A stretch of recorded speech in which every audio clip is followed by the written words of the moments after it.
Assalamualaikum warahmatullahi wabarakatuh. Perkenalkan, nama saya Wila Mariana, NPM 01 dari Kelas Peternakan A. Berikut adalah penjelasan dari hasil pekerjaan mengenai UTS Bahasa Indonesia. Yang pertama yaitu jelaskan perkembangan bahasa Indonesia hingga menjadi bahasa resmi kenegaraan hingga saat ini. Jawabannya yaitu bahasa Indonesia pertama kali berasal dari bahasa Melayu yang berasal dari bahasa Sanskerta, dan setelah itu juga muncul adanya kerajaan-kerajaan seperti Majapahit dan Sriwijaya. Pada masa kerajaan menggunakan bahasa Jawa kuno, sedangkan pada tahun 1901 terbentuklah Taman Baca Rakyat oleh orang Belanda dan masih menggunakan campuran bahasa Belanda seperti huruf J dibaca Y. Pada tahun 1942 muncul ejaan Suwardi yang di dalamnya berisi pengucapan DJ yang menjadi J dan OE menjadi U. Pada tahun 50-an muncul ejaan Republik, pada tahun 60-an muncul ejaan Melindo yang hanya bertahan 5 tahun. Sedangkan pada tahun 1975 dicetuskannya EYD, yaitu ejaan yang disempurnakan. Namun dalam EYD masih belum ada ketentuan yang kurang tepat, sehingga pada tahun 2015 muncul PEBI atau Pedoman Umum Ejaan Bahasa Indonesia yang berlaku sampai sekarang ini. Nomor 2 yaitu mengapa kita perlu mempelajari bahasa Indonesia pada program studi peternakan. Jawabannya yaitu dikarenakan dengan mempelajari bahasa Indonesia, kita dapat menyelesaikan semua perkuliahan kita dengan baik dan benar, dapat berkomunikasi dengan baik dan benar, dapat membuat tesis dan juga skripsi menggunakan kalimat yang baku dan benar. Sehingga dengan adanya bahasa Indonesia, kita mampu mengasah kemampuan berbahasa dan mengembangkan kepribadian kita secara baik dan benar. Selanjutnya yaitu nomor 3, jelaskan alasan bahasa terpelajar tergolong sebagai bahasa ragam resmi. Alasan mengapa bahasa terpelajar tergolong sebagai bahasa ragam resmi adalah karena bahasa terpelajar menggunakan bahasa Indonesia seperti yang digunakan dalam sistem belajar mengajar di perkuliahan ini menggunakan bahasa Indonesia yang baku dan benar, sehingga bahasa terpelajar termasuk dalam ragam bahasa resmi. Yang keempat yaitu apa syarat sebuah ejaan agar dapat disebut sebagai ejaan yang baku dan efektif. Jawabannya yaitu syarat agar ejaan dapat disebut sebagai ejaan yang baku dan efektif adalah 1. Menggunakan tanda baca yang benar, 2. Menggunakan huruf kapital yang benar, 3. Memiliki struktur dan ketatabahasaan yang tepat. Yang keempat yaitu gagasannya padu. Yang kelima, hemat akan kata, bahasanya logis dan struktur paralelnya tetap.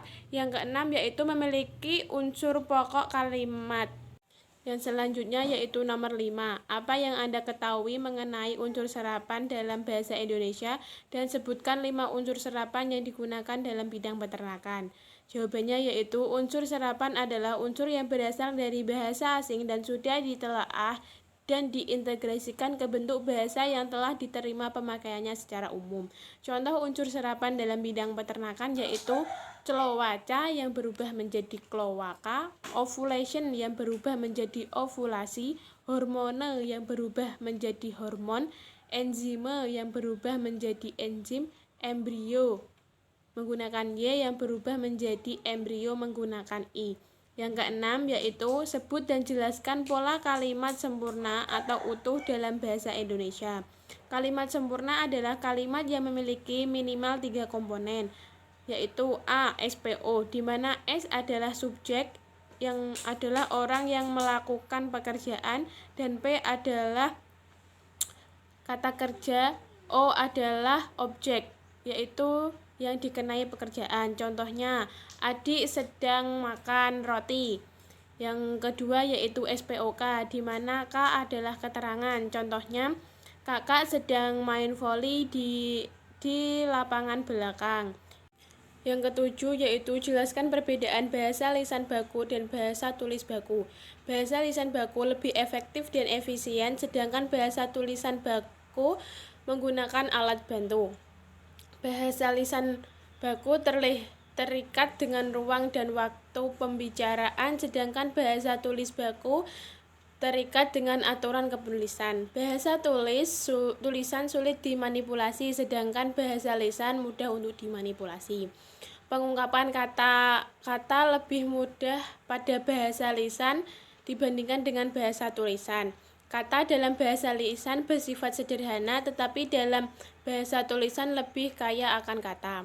Yang kedelapan yaitu jelaskan mengenai ketentuan kohesif dan koherensif dalam paragraf. Ketentuan koherensif yaitu suatu paragraf dapat dikatakan koherensif apabila ada berkempakannya antara gagasan yang dikemukakan dengan yang lainnya. Ketentuan akan kohesi yaitu dapat dikatakan kohesi apabila koherensi berhubungan dengan isi, maka koherensi berikatan dengan penggunaan kata. Biasanya satu paragraf mengemukakan satu gagasan utama, namun belum tentu paragraf tersebut dikatakan kohesif jika kata-katanya tidak padu. Jadi kohesi itu terjadi kepaduan kata. Yang ke-9 yaitu berikan masing-masing satu contoh kalimat majemuk setara dan majemuk bertingkat. Jawabannya yaitu kalimat majemuk setara yaitu Mailana makan di dapur sedangkan Bani main bola di lapangan. Contoh kalimat majemuk bertingkat yaitu Nina sedang sedih sebab laptop yang dimilikinya hilang entah kemana. Yang ke-10 yaitu buatlah satu penutup surat dinas menggunakan ragam resmi. Jawabannya yaitu demikian surat pemberitahuan ini kami sampaikan, dimohon atas kehadiran saudara dalam mengikuti kegiatan tersebut. Atas perhatian saudara kami mengucapkan terima kasih. Yang Romawi 2 yaitu 1 teks akademik jenis teks ulasan antara lain sebagai berikut yaitu identitas. Judulnya yaitu Telaah Krisis Administrasi dan Manajemen Sektor Publik di Indonesia. Penulisnya yaitu Christian Widya Wicaksono. Penerbitnya yaitu Gava Media, Yogyakarta, tahun terbit 2014, ukuran buku 16 x 24 cm, tebal buku yaitu 224 halaman. Orientasi dari buku tersebut adalah buku ini ditulis oleh Christian Widya Wicaksono, seorang akademik yang lahir pada tahun 1980 di Bandung.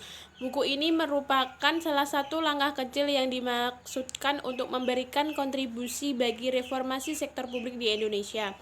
Tentunya, selain sebagai bentuk penyempurnaan dari bentuk sebelumnya, buku ini menjadi inspirasi bagi para penggiat sektor publik untuk menghasilkan gagasan yang berkualitas. Tafsiran isi dari buku tersebut adalah buku ini memaparkan pada sektor publik Indonesia perlu dilakukan secara komprehensif, fundamental, dan berkesinambungan. Hal ini penting sebab dalam negara yang berdemokrasi disyaratkan pengarusutamaan kepentingan pihak yang wujud nyatanya adalah peningkatan kualitas sektor publik. Buku ini menjelaskan bagaimana administrasi publik di Indonesia pasca reformasi, apa itu reformasi birokrasi, bagaimana aksentralisasi, apa kebijakan publik, problematika publik, anggaran publik, dan kewirausahaan publik. Evaluasi dari buku ini adalah banyak sekali keunggulan dalam buku ini, antara lain yaitu buku ini menjelaskan isi buku dengan jelas dan bahasanya mudah dipahami. Akan tetapi buku ini juga ada kelemahannya, yaitu penggunaan banyak istilah asing yang tidak disertai penjelasannya. Sedangkan rangkuman dari buku ini adalah buku Telaah Krisis Administrasi dan Manajemen Sektor Publik di Indonesia ini sangat berguna khususnya sebagai bahan reformasi oleh mahasiswa.